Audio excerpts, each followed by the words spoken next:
Okay, fantastic. So I am so excited to introduce Chris Warren, who's giving today's LTI Colloquium talk. So he's actually a professor in the English department here at CMU, and also associate department head. Why is he here? Why is he going to talk to us? So he works on real-world humanities problems. So this includes funding for humanities research and access to books and archives. So his work spans the fields of digital humanities, law and literature, political theory, early modern literature, print culture, and the history of political thought. I think unlike most of our speakers, he is the author of an actual book that is not a textbook called Literature and the Law of Nations, 1580 to 1680, which not only exists, but was awarded the 2016 Roland H. Bainton Prize for Literature, which is like, sorry, I'm like, you're very impressive. Yes.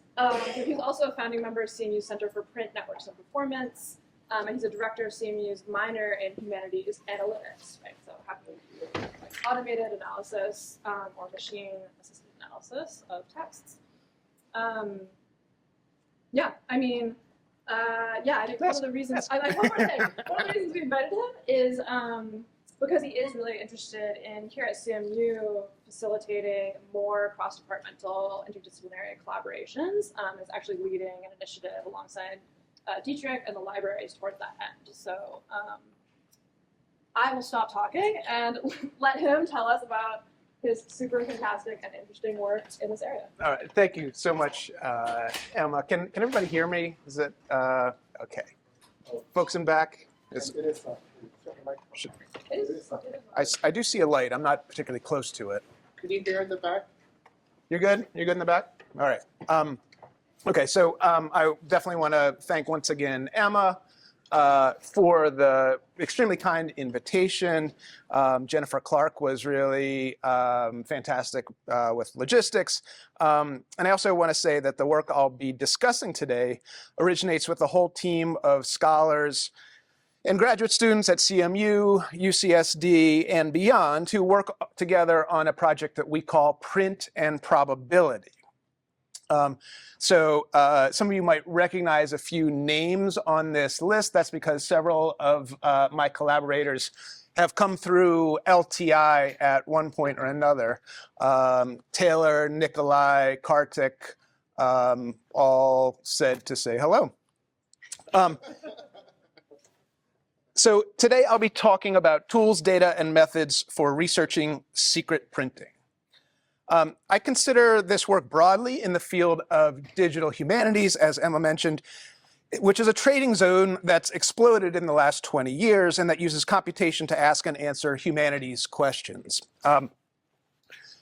Recently, I've been using the term computational humanities to indicate sort of the parallels with sort of better acknowledged fields like computational biology, computational finance. And incidentally, I think it's something that sort of we here at Carnegie Mellon could really excel at.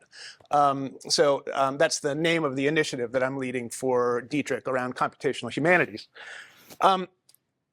Digital can be kind of vague. That's another reason that I sort of prefer the computational humanities. But in any case, before I get to the tools, data, and methods part of the talk, I need to introduce the secret and the printing. Because if there's one thing from the humanities side that I hope you take away, it's this rhyme. Ready? We don't know enough about who printed old stuff. That's your humanities takeaway. So when we consider books, readers, and so on, there's a lot of information to consider. So this is a famous model by Robert Darnton from the 1980s. And when most people think about sort of studying English, they sort of think that we mostly pay attention to this part, the author, right? And, you know, publisher is included there as well, but really it's like authors that have historically been central. There has also been a lot of work sort of studying readers, not just what people write, but the readers who read them and how they read and interpret the books that they read. So my project, Print and Probability, attends to this other part of the sort of system, which includes printers and the associated tasks associated with making books in the 17th century. So, letterpress printing. This will come up in handy later, I promise you. How were books made in the 17th century? So, this is 17th century movable type printing press. And printing was an efficient parallel practice. People did different things alongside one another and worked collaboratively towards creating the artifacts that we would know as books. Compositors, the folks on the right here, would select and arrange metal type in mirror inverted order. And then the pressmen on the left would apply ink to the assembled type and press it onto sheets and paper. This is broadly how books were made up until the 19th century. Because we're going to be talking about type, I want to show you a case of type. You'll notice that there is an uppercase and a lowercase. This is where the terms uppercase and lowercase come from. The majuscule letters are up top, the minuscule letters down below in the print shop. So how was that type made? Craftsmen named punch cutters, called punch cutters, made these punches out of hard metal, stamped it into softer metal to make these matrices. Then they would use a mold into which they would pour some combination of tin and lead, antimony together to make pieces of metallic type. So what you can see here is that the sort of distinctiveness happens when the punch is made, right? And then you get, n number of functionally identical pieces of type.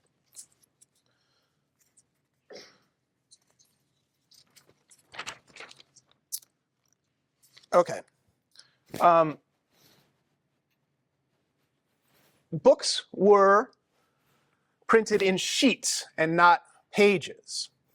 So folding was a kind of core operation for how books were made. And so one kind of book was a quarto, in which a larger sheet was folded twice to print 4 pages per sheet, folded 3 times to make an octavo, 8 pages per sheet. Then obviously you would print on front and back, fold the books over in order to sort of create the book, pamphlet, whatever it is that you are making.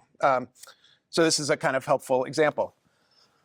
Then we're sort of getting towards the end of a kind of lesson in bookmaking here, but this is again going to be helpful.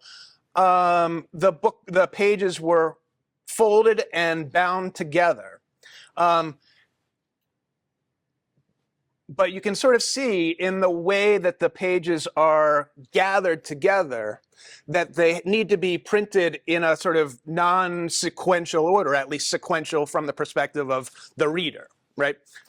So this is a kind of gathering known as a folio gathered in 4, so one sheet folded twice, and then those folded sheets tucked inside one another. There are various ways that you can sort of join these gatherings together to make in different patterns. But the point is that you would sort of have a kind of predetermined arrangement, and you would put the book together in this way, bind it up, and then sell it. Okay. The printing was done with what are called skeleton forms, or could be done with what are called skeleton forms. So on every book, the body text would change, but if you had such a design, certain parts of the metallic type would stay in place, right? This is the skeleton, and so there is actually information, and I'll get to this later, sort of contained in the what does or does not change across sheets if you pay attention to the running titles. Okay. we have a pretty good sense of how books are made in the 17th century? Are we feeling okay about that? All right, I'm seeing a few heads nodding. All right, good. All right, so now for the secrecy part. A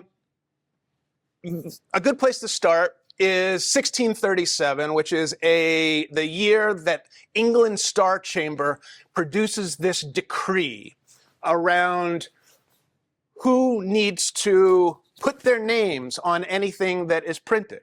And so they say, every person and persons that shall hereafter print or cause to be printed any books or any other thing or things whatsoever shall thereunto or thereon print and set his and their own name or names upon any such book.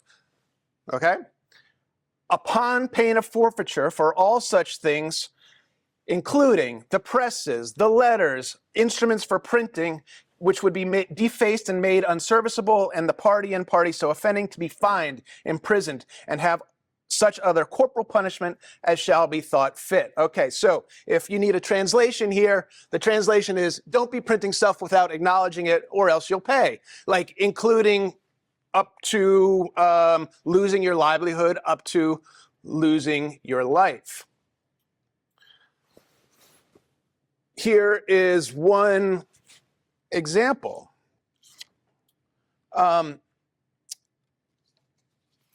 The general context here is that European printers had long struggled with censorship. To varying degrees and in different times and places, church institutions, governments, and guilds exerted various controls on who was allowed to print and on what they might print. So Catholics censored Protestant books, Protestants censored Catholic books. They both censored atheism and heresy, and emergent scientific knowledge that contradicted religious scripture faced strong barriers. There are false and deceptive imprints. People would put names on things, but they weren't their own names, right? People would put the places that they were printed, but they weren't the places that they were actually printed. And so as a result, much of the printing of this period still remains shrouded in mystery. There were all kinds of incentives to print secretly and all kinds of incentives to cloak your identity.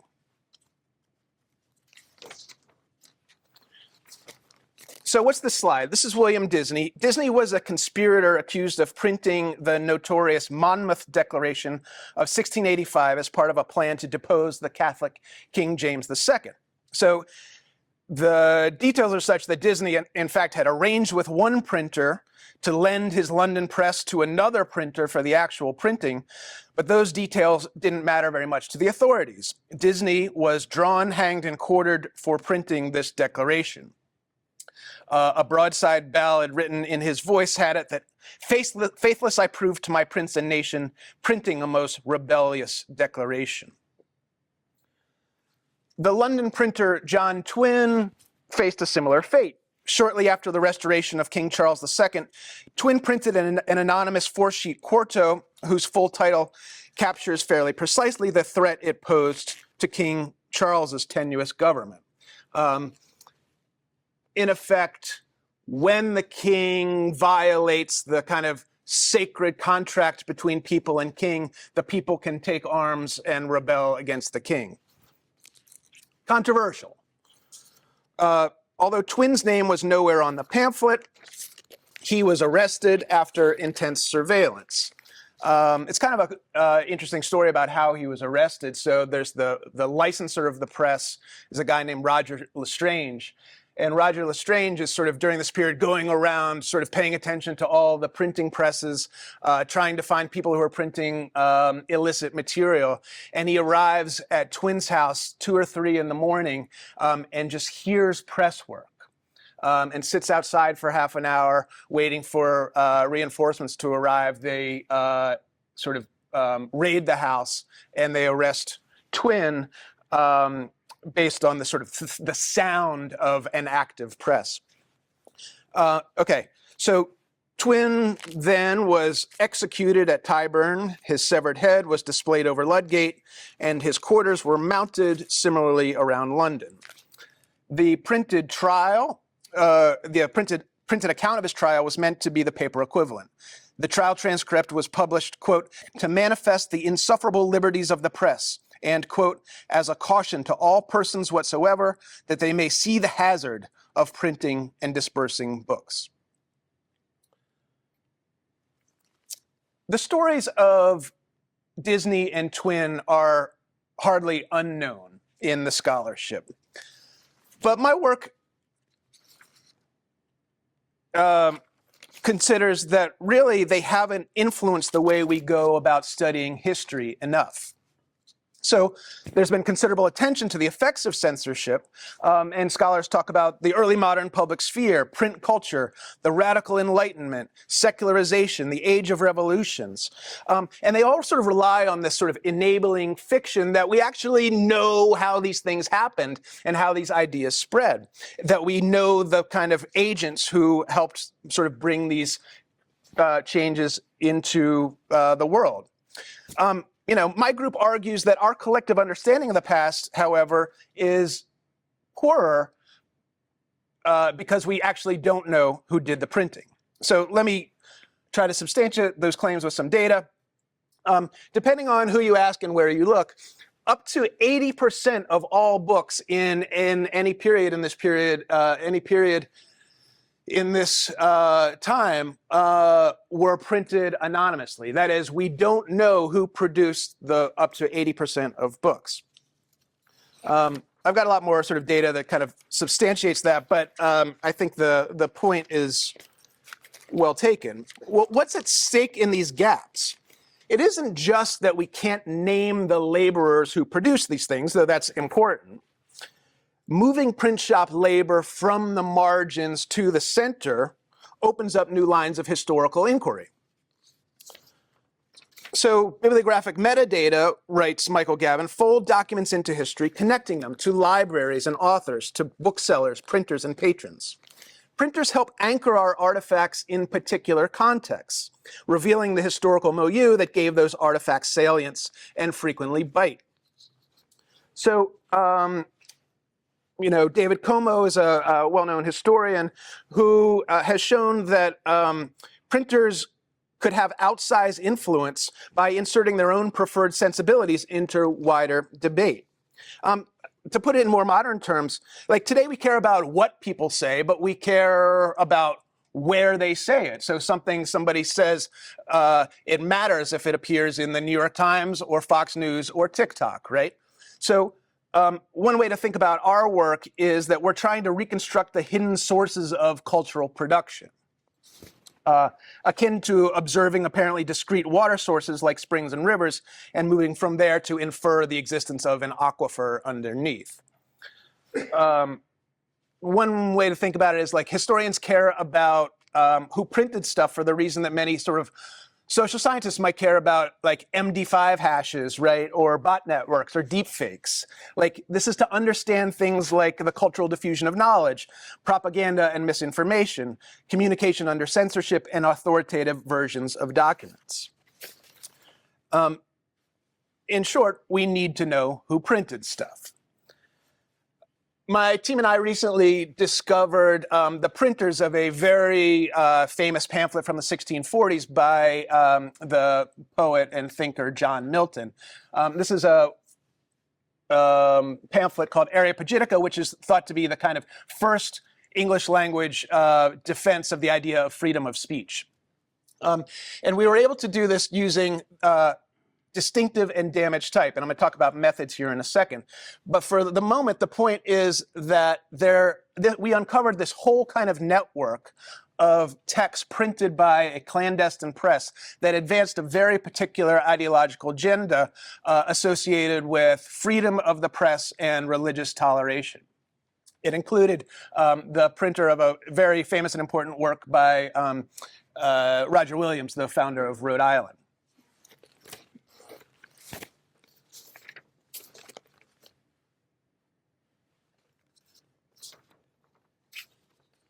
All right.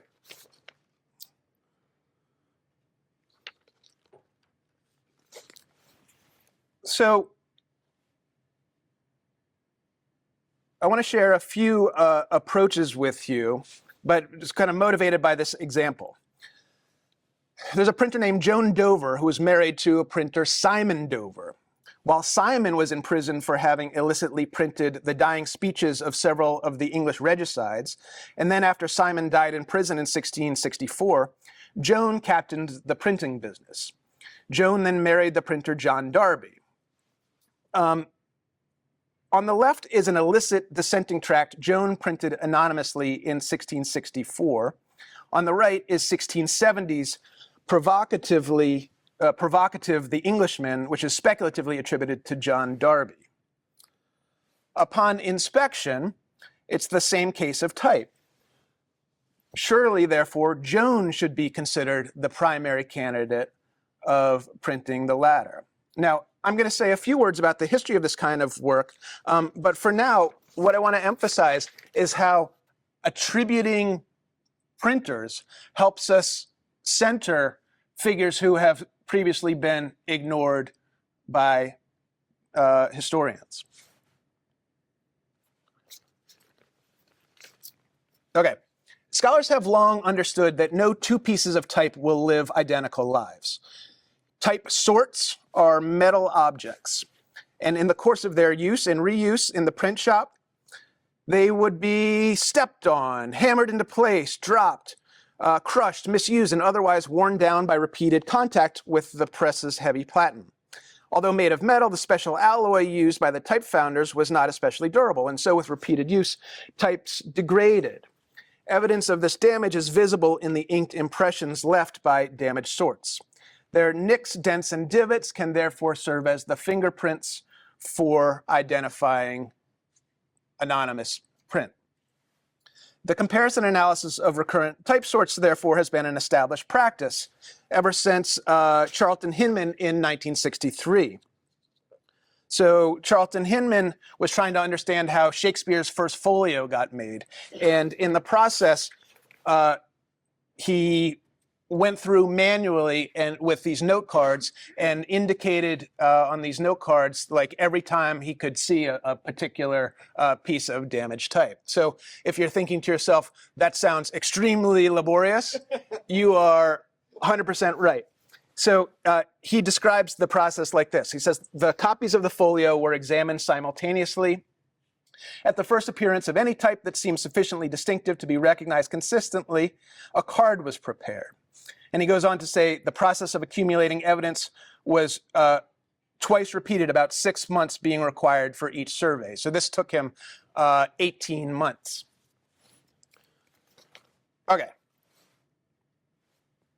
He then, many years later, said one of the most arduous and time-consuming of all possible bibliographical activities, and often one of the dullest. He had done this work, and he doesn't exactly advise anyone else to do it.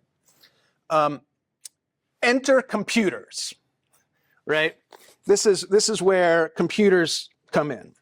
One of the most enduring mysteries in scholarship around the philosopher Thomas Hobbes has concerned the origin and circumstances around the 3 first editions of Leviathan. Leviathan was considered dangerous enough that one printer had his shop raided mid-print run. And this edition, the so-called Ornaments edition, says it was printed for Andrew Crooke in 1651. But this has long provoked skepticism for various reasons. There's an esteemed expert on Hobbes named Noel Malcolm, and he dated it to the late 17th century and attributed it to an underground printer mentioned earlier, John Darby. The Ornaments Leviathan is something that we hold in CMU libraries, the physical copy. And in the middle of lockdown and COVID, this was actually something that we had access to and that we could work on. So we sort of said, wouldn't it be nice if we could confirm Noel Malcolm's sort of speculative attribution to the printer John Darby? So we spent some time poring over it. So it's a tricky book to analyze. It has 56 folio gatherings, nearly 400 pages, and at least 32,000 body type letters. Before trying to figure out who printed the edition, we wanted to convince ourselves that it was even printed in one place. Because one of the things that you could do if you wanted to avoid scrutiny is divide the printing and have it printed in 2 different print shops. Each of you would print to the other and say he did it, and then nobody knows who actually printed it, right? So we wanted to sort of convince ourselves that this actually was printed in a single print shop. How would we do that? Well, the book has 2 different kinds of font. It has 2 different types of paper, and it has 2 different styles of how it uses the indentation. So there are several different variables, and as you can see from this chart, they don't align neatly. What we want to do is sort of convince ourselves whether it was all printed together. Okay, so suppose you're flipping through the book and you look closely at page 370, and you see this damaged T. Well, that happens to be printed on paper A in font 2 and to have indented notes using the notation from the previous slide. So if you could find that same T on other pages in the book, which are printed on other paper types and with other indentation styles, that would suggest the pages with these different characteristics are still being printed from the same case of type. What would it mean to do that? Well, we could go back through the 400 pages Hinman style and look at 1,500 capital T's and try to notice which ones are damaged. And that's about as much fun as it sounds. But if you did do that, you would find that T in 3 other places in the book, pages 298, 303, and 338. And as we hope, those T's show up in different sections of the book with different paper types and indentation styles. So you can see in this little table at the bottom of the slide. That would start to suggest that the book was printed in the same shop, even with the variation in paper and style. However, to be sure, we'd really want to find damaged characters to connect all of the other columns in the chart. Okay, at that point, it might be worth seeing how well a computer could do to assist in some of this searching and save scholars for the more interesting tasks. So just to sort of point out what is probably obvious, the task I'm describing of searching within the book is orders of magnitude simpler than searching for matches across hundreds of books. So now we're just looking at within book.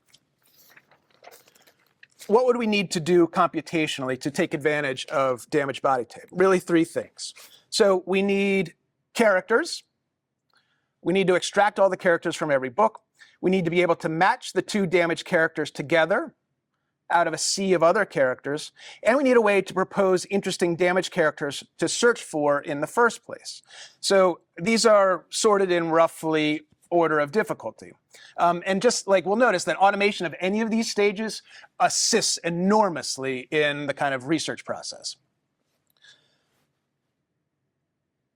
Let's start with character extraction, which seems like it should be a simple task. I just want to extract every character on this page as a separate image and to identify what letter it is. For old books, this turns out to be trickier than is expected. Standard OCR packages do not work all that well on old books for various reasons. And scans can be skewed and warped. Page layouts can be complicated. There are all kinds of reasons that we had to create something custom in order to identify letters. And this is actually work that Taylor Burke Kirkpatrick was doing when he was faculty here in LTI. For this page from Leviathan, you can see all of the extracted capital letters. And if you look closely, you'll see one of the T's that I mentioned earlier. You get a sense, really, from looking at the characters at the right, that this is actually just much easier to kind of like look at as typography than the kind of full page. So this is already helpful, right? We've actually developed an internal collaborative workbench using IIIF protocols for searching through and annotating and sorting characters. This is all backed by a shared database. I checked this morning, we have about 60 terabytes of image data and about 300 million character images in this database. And this has been useful for quickly resolving several open historical questions, as well as for curating better input data for later stages in our computational pipeline. Here's just like a little demo of it, what it's like to use it. You can view and sort all of the A's from a particular collection and annotate, interestingly, damaged ones.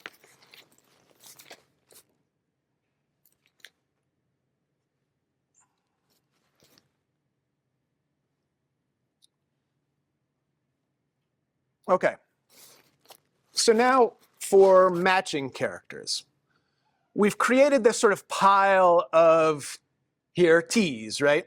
From Leviathan, we extracted 32,000 uppercase characters. And then when we went to search for the printer, we extracted about 500,000 other characters to search from. At this scale of hundreds of thousands of characters, just having the characters extracted is helpful, but it's not enough. So these are 256 T's from a 50-page chunk of Leviathan. And we had this T, and we want to match it. I'd like to be able to search, in my pile of T's for this match. Computationally, this means defining a distance between pairs of character image that is small when the images are similar. So this is a computational function that takes in 2 characters and outputs a numeric score. So if they're both damaged in the same way, like the one on the left, then they'll get a high score. Damaged in different ways, they should get a low score.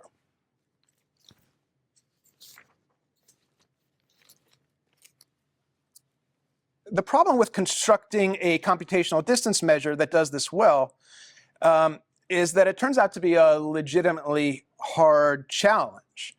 There are many great notions of distance in image processing and computer vision, but they're generally aimed at the opposite problem. Most notions of distance focus on identifying broad similarities between images without being thrown off by minute differences. And remember, these are differences that can be the result of page scanning, warping, the imaging techniques, and so on. So in trying to detect damages, we're interested in solving exactly the opposite problem that most sort of algorithms are developed for. Our characters have massive differences due to inking and printing variation, and we only care about whether they match in one tiny detail.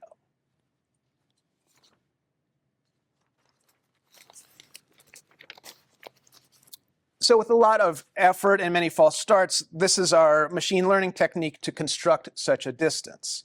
The architecture uses a novel neural network architecture that takes in 2 character images and a general sense of what that character should look like. That's the template on the right, and uses neural attention to focus on the damaged areas and produce a score measuring how similar the 2 characters are in that aspect.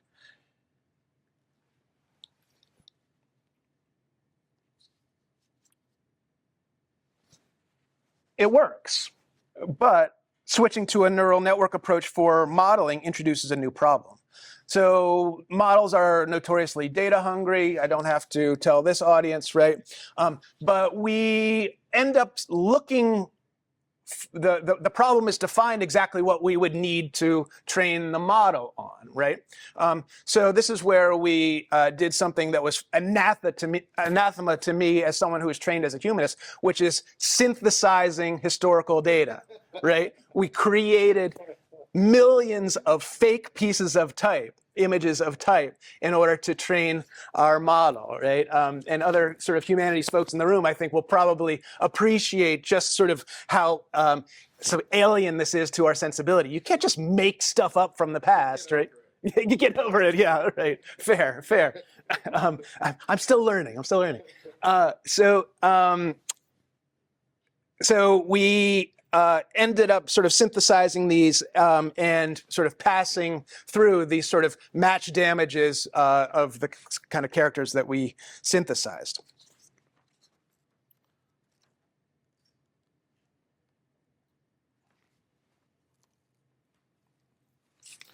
Okay, and with tools like these, we can actually find lots of matches. So this is a small subset of the internal matches that we detected in Leviathan, but they're sufficient to show that all forms of printing variation are connected by shared damage type, making a convincing argument for the book being printed in one print shop.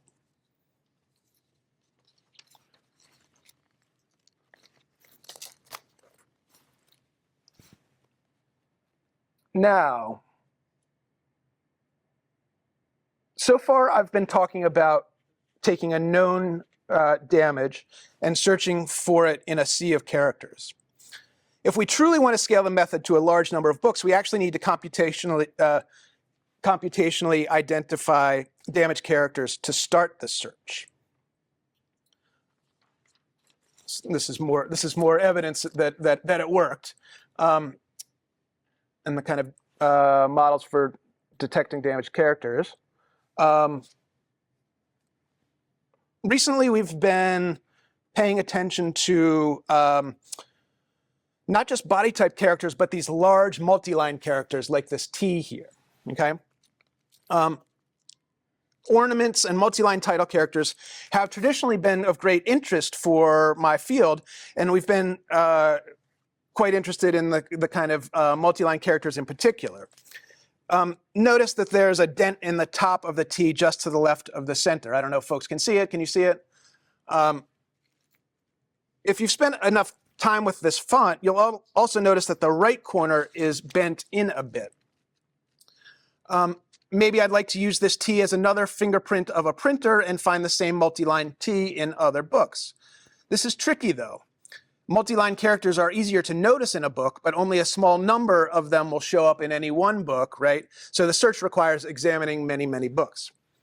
We've developed software to extract multi-line characters from digital images of books at a large scale, and then to sort them by character and font. From a machine learning perspective, I'm told this is actually a pretty fundamentally different problem from the body type problem, requiring different page layout parsers and different character identification and sorting algorithms. But we can still ask things like, show me all the T's in this font in the British Library digital collections, right?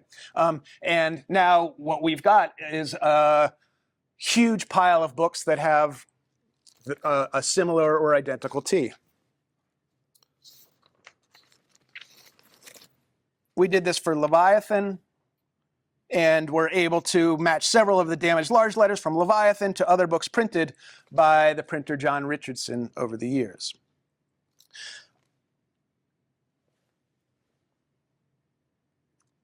Let's see. I might skip this part. This is a kind of recent work that Nikolai Vogler, a PhD student at UCSD, has been doing to use those headers, those headlines from the running titles and the skeleton forms as information to kind of connect different parts of a book together. And by clustering very similar but interestingly distinctive versions of those running titles. But I will move to another case study. This is Shakespeare's Fourth Folio of 1645. Everybody loves to test their computational chops on Shakespeare, and we're no different. Shakespeare's Fourth Folio had previously been unidentified, or at least in part. So this is a book that says it's printed for Harrington and Brewster and Bentley, but we don't know who actually did the printing. Robert Roberts was proposed in 1951, but the other parts that were distinctive, we didn't know who printed them. And this is great.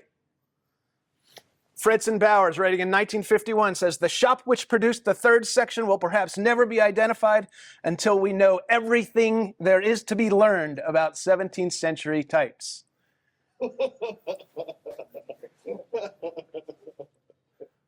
Right? You can imagine how this was the kind of thing that gave us the impetus we needed to go looking. This is an amazing typo. This is the book that has one of the world's best typos, The Tragedy of Hamlet, Arpents of Denmark. Right? And it would be nice to know who actually made that mistake, right? So we did actually go looking, and we sort of identified, roughly 10 candidates, folks who were printing this kind of thing around this time. And we used the kind of techniques that we have been talking about, thanks to digitizations from places like the British Library, from Internet Archive, and so on. This is the Google Book Scanner from their patent from 2004, hugely helpful for the work that we do.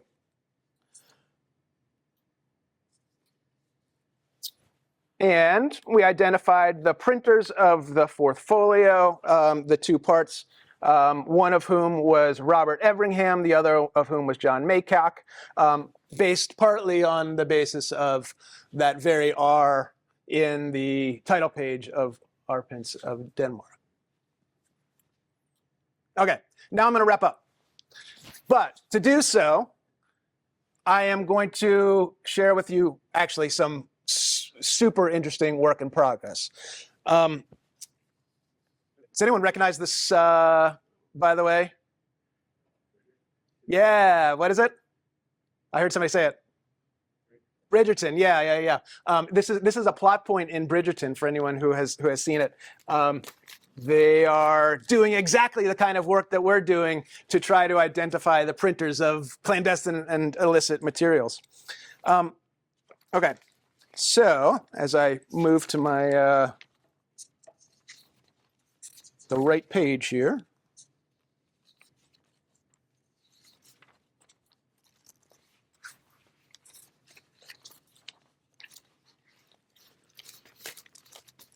I got to tell you, this is something that actually made my heart sort of like almost jump out of my chest when I discovered this. So this is, I don't know. I hope you'll find it as exciting as I did.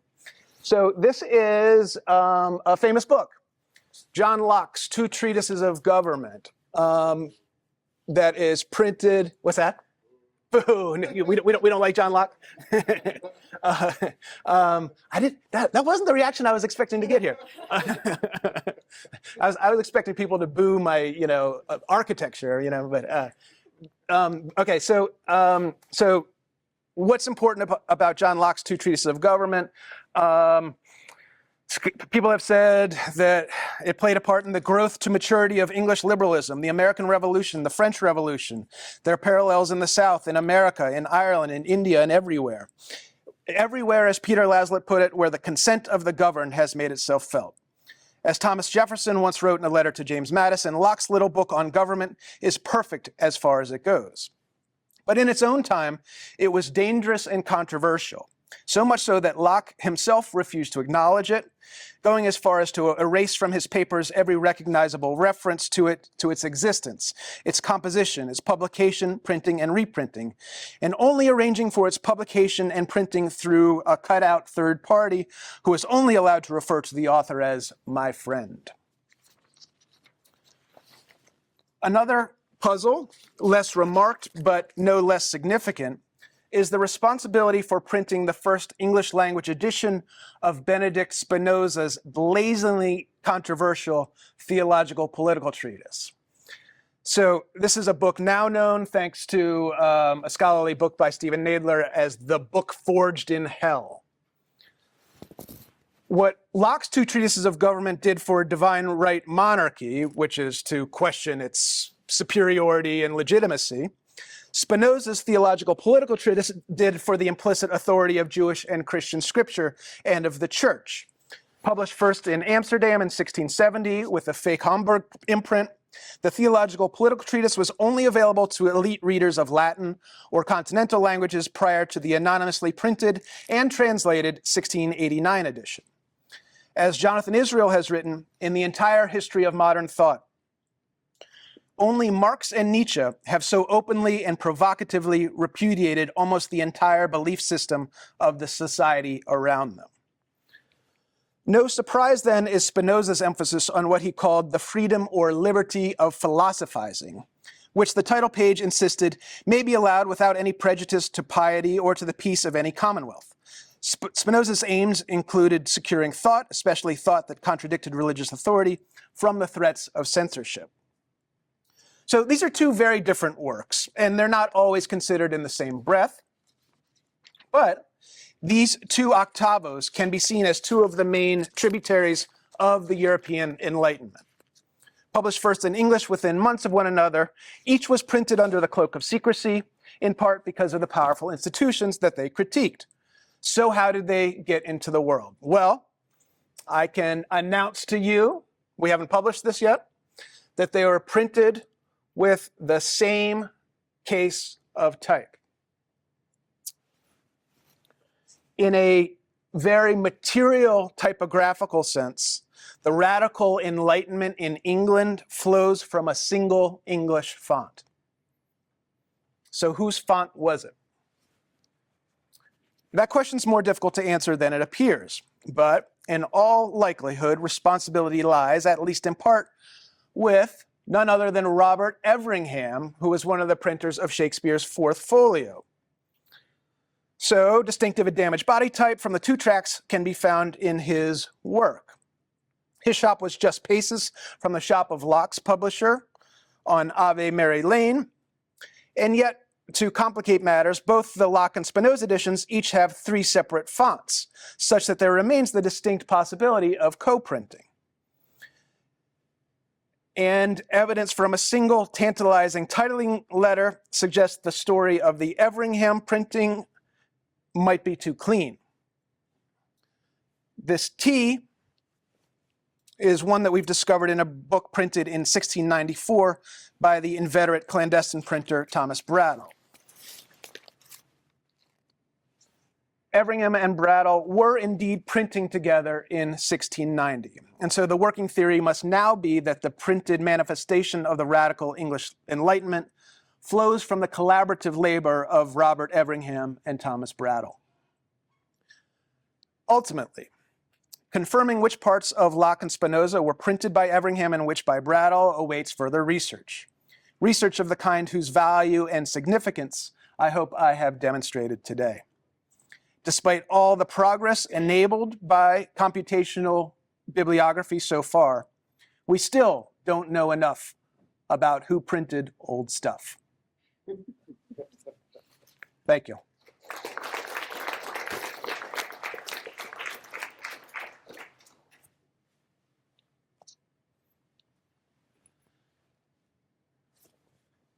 Do you want me to just call on folks? Yeah. I have a question about when this kind of type identification detective work began historically.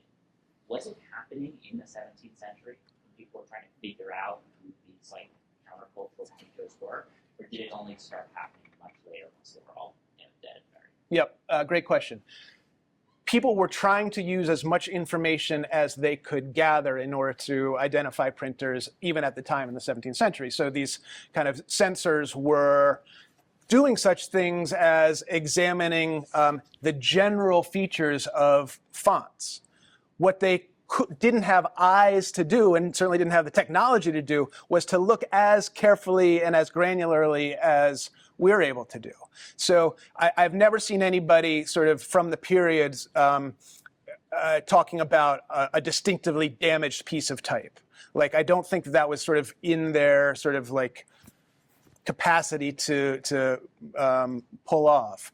What they do talk about is like, oh, so-and-so, I know so-and-so has that font, right? So you see the kind of forensic impulse that, characterizes our work, but you don't see them sort of like able to look at individual pieces of character type. That work really, I talked about Charlton Hinman in the 60s. There's a kind of interesting story about his work. He was working on Shakespeare's First Folio. He sort of developed this whole sort of machine to examine copies side by side. He called it a collator, the Hinman collator. And he was inspired by sort of like World War II aerial photography, which was sort of meant to like show before and after pictures of, planes at an airstrip kind of thing, like to assess. And so like he then sort of used that idea to develop this kind of stereo vision version that helped them kind of look at multiple copies at the same time. Sure. Are there any technologies in recent years that you found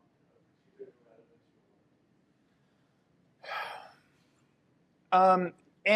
Any sort of improvements in OCR have been super valuable, and so we know we only get sort of at best, like 95% accuracy on our OCR. So that means that we're leaving a lot of information sort of on the table. So yeah, we appreciate like any advancements, especially OCR that's sort of specially attentive to the particularities of early modern printing. So like all kinds of things are just non-standard in this period. Like you have wandering baselines, you have different inking, right? And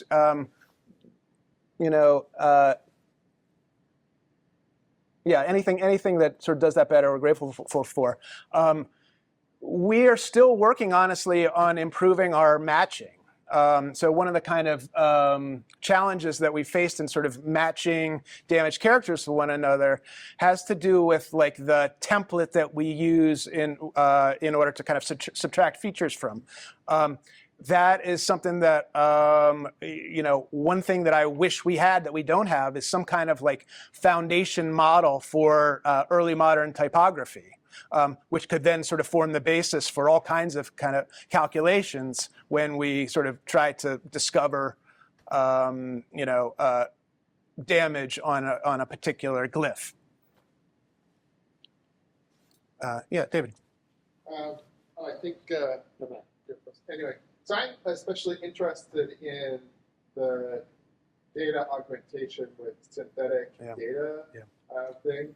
So in a way, it's sort of similar to, at a very abstract level, to something that we have done on a few different projects. So I'm a computational historical linguist, among other things. Anyway, and so where we like take words and perturb them in certain ways that correspond to what a sound change would be like in order to like synthesize instances of sound change and use those, and we've used those to like train models. So it seems like kind of a similar sort of thing that you're doing with the type, right? You're synthesizing kinds of perturbations to the type forms that would correspond to possible, defects or damages. So I wondered if you could say something more about that. Yeah, so this is work that Nikolai Vogler did, in which he tried to sort of model the most common kinds of perturbations, the most kinds of bends, most common kinds of bends and dents and fractures and that kind of thing, and to combine that with different levels of inking and that kind of thing. So it's like, it is meant to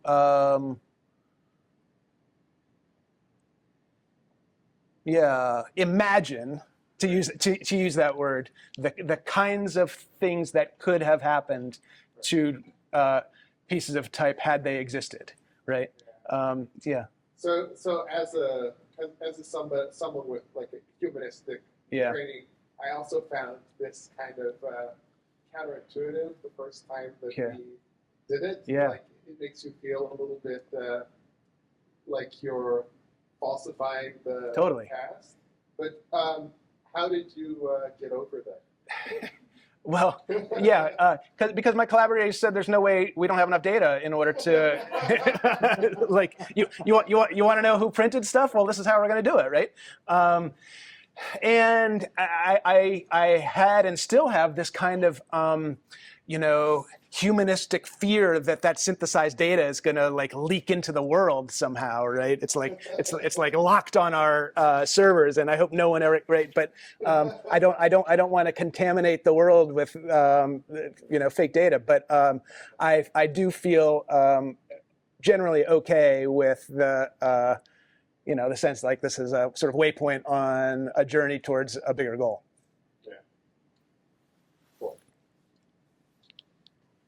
Yeah.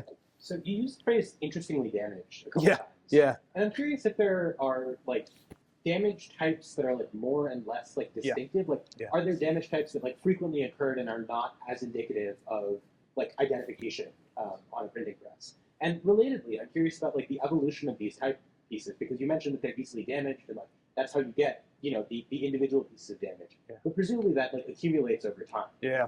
And I'm wondering how you think about like the kind of compatibility of different types of damage, like how to track a character as it like degrades over time into like worse and worse formats. Yeah. I mean, let me take that second one first. It's something that we know to be true, and also something that we've had a very hard time modeling. So, you know, like there's a kind of way that we could think about the sort of half-life of, you know, particular pieces of type, but we actually haven't included that sort of degradation in the model. But it's a question that I would love to know the answer to, which is like, how long does a piece of type last, right? And in order to be able to answer that, you would need to actually be able to kind of trace that piece of type in its sort of various stages over time. Like the book that I would love to write from this research is the biography of a single piece of type, right? First it appeared in this book, then it appeared in that book, and so on and so forth. Well, what would it take to be able to do that? We would have to be able to track that single piece of type, you know, through potentially many decades and see, you know, its changes across those decades. But that's extremely hard to do, and we don't actually have the tools to do that just yet. Interestingness. This is one of those things that it's like, again, not in the model. I mean, it's only in the model to the extent that we included it when we synthesized the data. There are certain kinds of bends that happen more frequently. There are certain characters that get damaged more frequently. How do I know that? Just because I've looked at so many damn characters, right? And it's actually, you know, like when I see something that's bent or damaged and I feel like I've seen it many times before, you know, then like I ignore it, right? So like all of the sort of examples that I'm showing you all, and you kind of have to take my word for it, are like, I don't know, like, you know, good enough, such that they are distinctive enough. But I don't know how to sort of like formalize that sort of, I don't know what to call it, like, you know, embedded, you know, embodied expertise, right?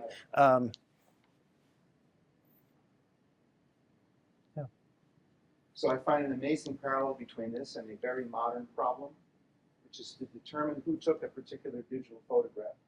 Yeah. And it is believed that the sensors, the huge megapixel sensors, digital cameras, have unique defects that act as a fingerprint. And so there's actually a piece of software which is quite controversial called Find Camera, which purports to be able to tell that this photograph was made using that camera. And the reason it's controversial is it's been used to convict people of child pornography. And there are people languishing in jail based on the accuracy of this particular piece of software, which some other professor at CMU studied to see whether there really are fingerprints of cameras. It's not going to help you, but it'll help people a century from now figure out who took what picture. Yeah, that's so interesting. Yeah, I hadn't heard of that particular example, but I'm often struck about how with how sort of like this work sort of connects at a more theoretical level with you know, call it, you know, not type face recognition, but facial recognition, right? You know, because we're like looking at features and sort of trying to match. You know, I'm glad that I work on stuff like this that doesn't have the same kind of ethical implications. Andrea. I have a question that maybe connects with a couple of questions already. So one historical case that I keep thinking of and listening to your work is really about the underground samizdat publishing industry under the Soviet Union, where a lot of the manuscripts had to be, once they were published, of course it was important to erase the identity of the publisher so they could be putting out other works. And one of the mechanisms of control and censorship involved the requirement to register all typewriters and study the types in every single typewriter so that you could easily match a typewriter with the person who owned it and then with the manuscript. So that made me wonder about the censors in this time period and the extent to which maybe they were or not keeping tab on the types of these printers, because that could have been their own mechanism of sort of like censorship and surveillance. Yeah, that's so interesting. I'm trying to think what I know about. You know, Roger Lestrange is the name that I used earlier, which is such a great name for Restoration England's main censor. I'm trying to think whether he was like looking at the kind of like supply side of the material, and I don't think that I have encountered any evidence that he has, or at least that I can think of, right? And I don't know, even if he were, whether he could, or any of the censors could have, you know, identified, you know, the origins with that information, right? Maybe if somebody was using, if someone is the first person to import a case of type from the continent, and they're the only person who has that case of type, but so there's a temporal dimension. But yeah, it's like a interesting parallel. So it might something like you were thinking about it very differently from how they were thinking. Yeah.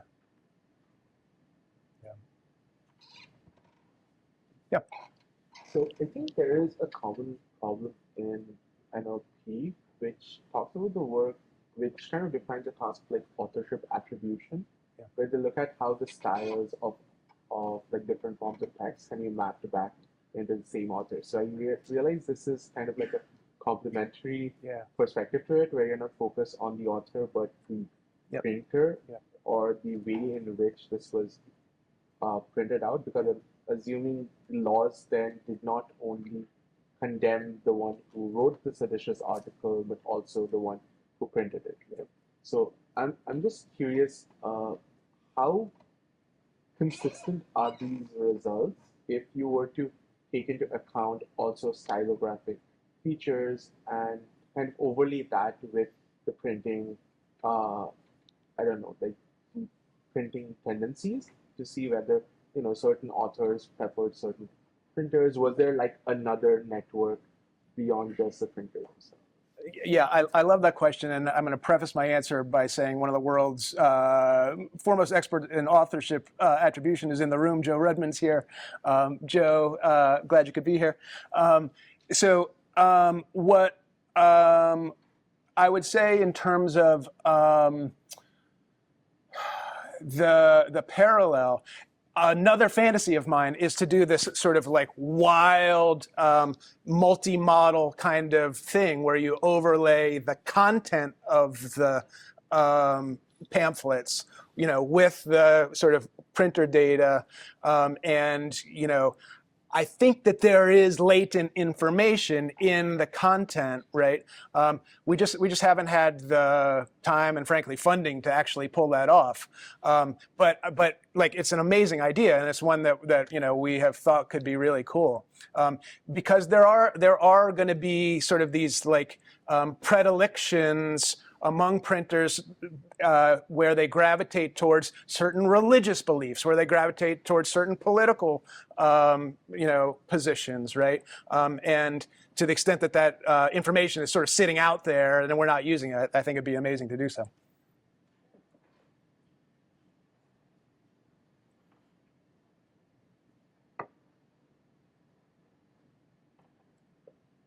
All right. Is that it? Let's thank our speaker. All right. Thank you so much. This was really fun.